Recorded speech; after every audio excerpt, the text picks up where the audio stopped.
Boa noite a todos e a todas. Quero saudar, em primeiro lugar, a nossa presidenta, a companheira Dilma Rousseff, saudar o presidente Lula e a nossa companheira Marisa, saudar o prefeito da nossa cidade, Fernando Haddad, e a companheira Ana Estela, saudar o presidente da Fundação Perseu Abramo, Márcio Postman, saudar o presidente do Instituto Lula, companheiro Paulo Camoto. Ele e o Márcio são os responsáveis, junto com a direção do PT, pela organização desse evento. Quero saudar os companheiros e companheiras que acompanham o debate numa sala lotada pelo telão, e os companheiros que estão lá fora e não conseguiram entrar e estão também no telão. Esse era o conteúdo do recado que a companheira Dilma me passou aqui, não era o meu discurso. Quero saudar os nossos ministros e ministras, os nossos governadores, não sei se tem alguma governadora aqui também, saudar os senadores, senadoras, deputados e deputadas federais, deputados e deputadas estaduais, prefeitos, prefeitas, dirigentes partidários, vereadores e vereadoras, e quero fazer duas saudações especiais. A primeira é para a militância do Partido dos Trabalhadores.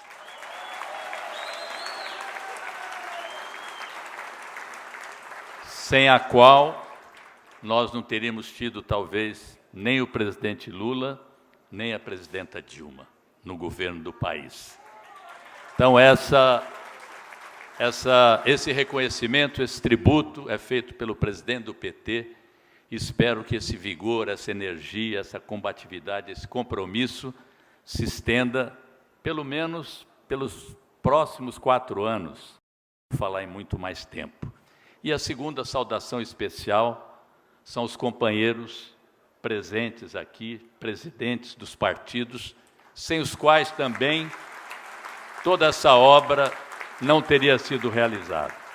Embora nós celebremos aqui a presença do PT, pelo fato de termos a presidenta e o presidente, mas damos igual relevância aos aliados, porque não somos exclusivistas, não somos pretensiosos e sabemos da importância de, para dirigir um país tão complexo como o Brasil, que nós precisamos de muitas participações, de muitas ideias que nem sempre coincidem com a nossa, mas há um ponto em comum que nos compromete a todos, que é pensar no futuro do Brasil, num país justo, democrático e soberano. Então, quero agradecer a presença de todos os senhores que aqui representam os partidos que estão há muito tempo conosco, e nós esperamos e temos a convicção que estaremos juntos nos próximos anos para dar continuidade a essa obra. Companheiros e companheiras, nada talvez como o slogan criado por nós para essa solenidade sintetize tão bem o que foram os 10 primeiros anos de profundas mudanças no Brasil, todas elas promovidas pelo presidente Lula e pela presidenta Dilma, em conjunto com os nossos aliados aqui presentes nesse ato festivo inaugural.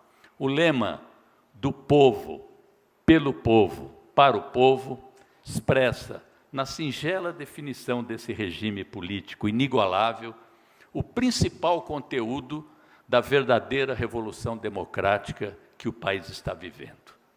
Realmente, para além dos indicadores, dos números relevantes, das comparações em que sobrepujamos todos os governos do período anterior, ressalta o papel do povo, não simplesmente como beneficiário, mas como agente, como sujeito político da transformação.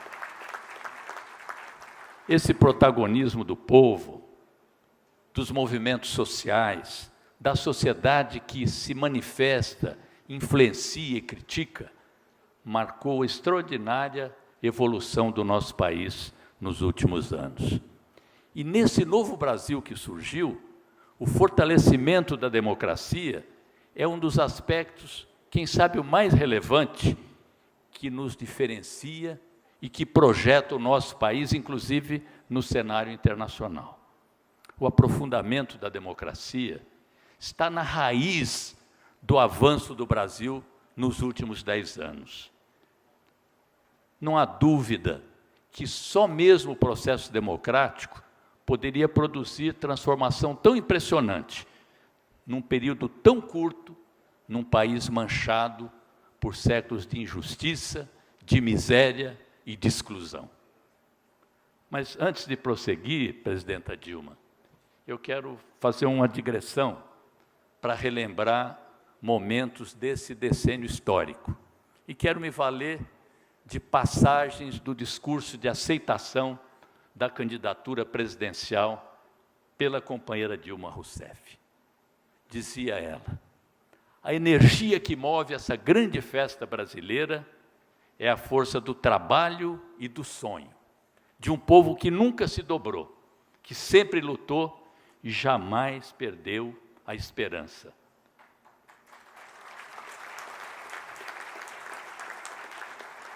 Foi esse mesmo vigor, essa mesma esperança que levou à presidência um trabalhador que mostrou que o novo Brasil é possível. Esse mesmo povo, presidenta, apostou na continuidade da mudança ao eleger a senhora para dirigir o Brasil.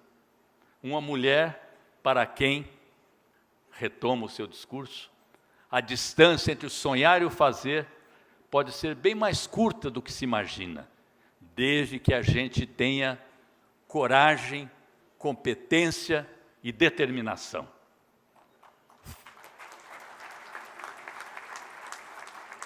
Foi o que ocorreu nesses 10 anos de governo, quando acumulamos conquistas que muitos julgavam inalcançáveis.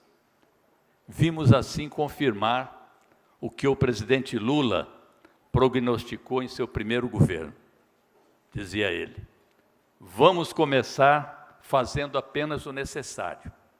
Depois, vamos fazer o possível. E quando menos se esperar, nós estaremos realizando o impossível.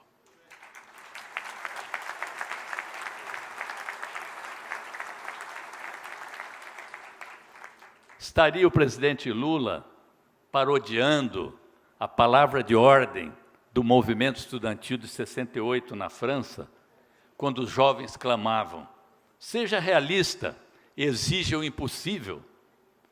E era mesmo realista acreditar, já em 2003, que o Brasil podia continuar melhorando. Podia continuar, melhorar e melhorar muito, desde que se governasse para todos os brasileiros e brasileiras, com mais atenção aos que mais precisam, mas sem excluir ninguém, como foi feito desde então. Em contraste com os governantes, que achavam ser a maioria da população excluída, peso, estorvo e carga, Lula e Dilma provaram que aquilo que era considerado estorvo era, na verdade, força e impulso para crescer.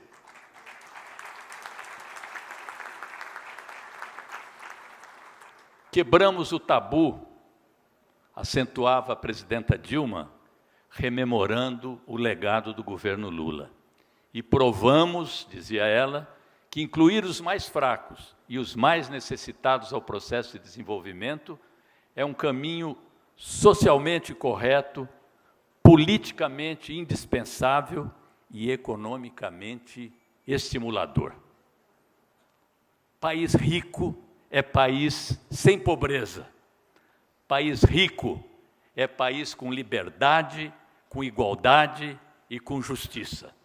País rico é país cada vez mais democrático. O fato, porém, é que a democracia foi se instituindo entre nós sem que se contemplasse o conjunto da população, a não ser muito parcialmente.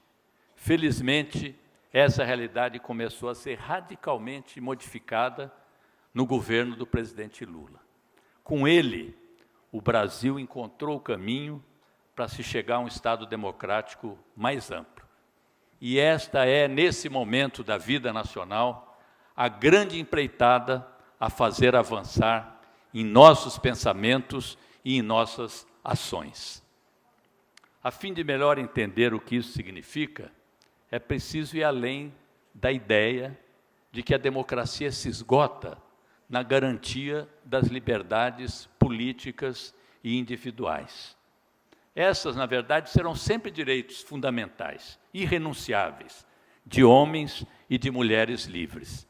Essas liberdades nós asseguramos quando derrotamos a ditadura, quando conquistamos as eleições diretas, quando iniciamos o mais longo período democrático da nossa história, a partir de 1985. A democracia, porém, não se contenta somente com as chamadas liberdades formais. Democracia requer muito mais, pressupõe necessariamente a criação de instrumentos e meios que combatam e superem a desigualdade social e a desigualdade econômica. É justamente aí que reside o grande diferencial dos nossos dois governos em relação aos períodos anteriores da nossa história. A ascensão social de milhões de pessoas verificadas nos últimos 10 anos reveste-se de um conteúdo fortemente democrático. Nunca antes na história desse país, presidente, houve uma tão extraordinária distribuição de renda que propiciou que 36 milhões de pessoas saíssem da miséria. A evidente melhoria nas condições de vida do povo significou elevação da cidadania. Também a interlocução permanente, solidária dos nossos governos com os movimentos sociais, como jamais ocorreu, é outro exemplo de ampliação dos direitos democráticos. O aumento do emprego, do salário, do poder de compra, do acesso à moradia, através de inúmeros programas governamentais, são outros elos de extensão da cadeia de direitos políticos e sociais. O mais importante é que ampliamos esses direitos e, ao mesmo tempo, garantimos as liberdades públicas e o funcionamento das instituições. Para nós, democracia deve implicar necessariamente e simultaneamente democracia política e democracia social. De uma parte, o aperfeiçoamento sempre constante das instituições. De outra, ampliação da participação popular na consolidação de uma moderna democracia de massas. Democracia mais ampla requer também a extensão cada vez maior da cidadania em todas as suas dimensões, porque a própria desigualdade social significa desigualdade política e, portanto, uma poderosa força de negação da vida democrática.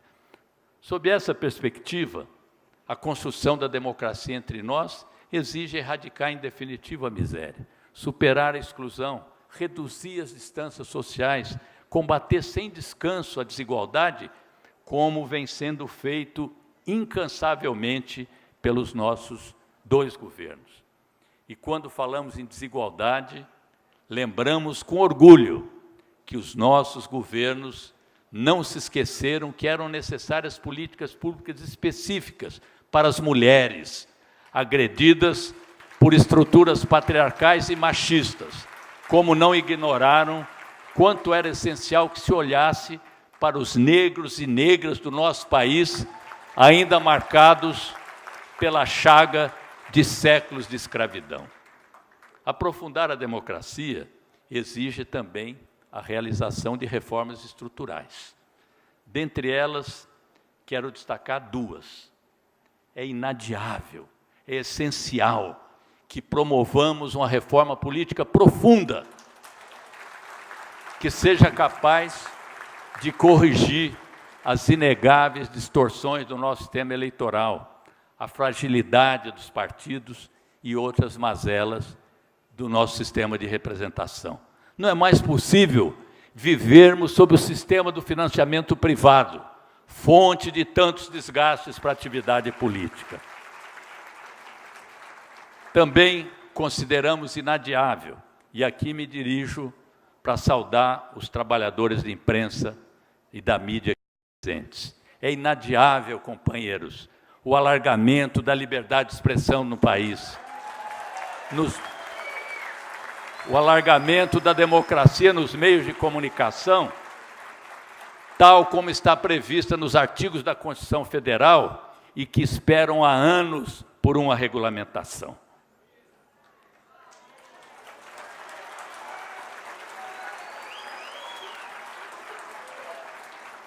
Democracia implica voto, obviamente, e significa necessariamente inclusão. Todos os sentidos: inclusão social, inclusão educacional, inclusão cultural, com acesso universal aos serviços públicos e continuando a distribuir renda. Para isso, para ter mais democracia, precisamos de um Estado que invista no crescimento do país e aumente a participação de todos na riqueza nacional.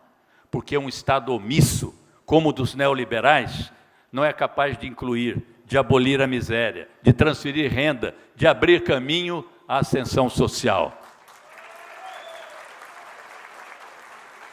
Para ampliar e aprofundar a democracia em sentido político e social, o Estado precisa ter uma função clara na vida nacional, planejando, elegendo prioridades, induzindo o desenvolvimento, realizando intervenções estratégicas, instituindo políticas públicas capazes de melhorar a vida da população, como, aliás, vem fazendo o presidente Lula e vem fazendo a presidenta Dilma. Companheiros e companheiras, não realizamos ainda toda a construção sonhada, mas o futuro ficou ao alcance das mãos. Deixou de ser devaneio, tornou-se uma aspiração cuja realização, a nós todos, petistas e aliados, incumbe realizar em toda a sua plenitude. Pavimentamos a estrada nesses 10 anos.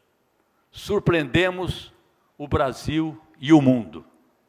Continuamos a lutar pelos nossos sonhos. O maior deles, um Brasil pleno de igualdade, onde todos tenham condições dignas de vida, sob um regime de liberdade.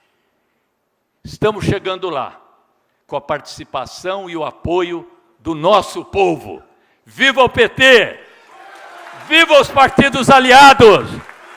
Viva o presidente Lula!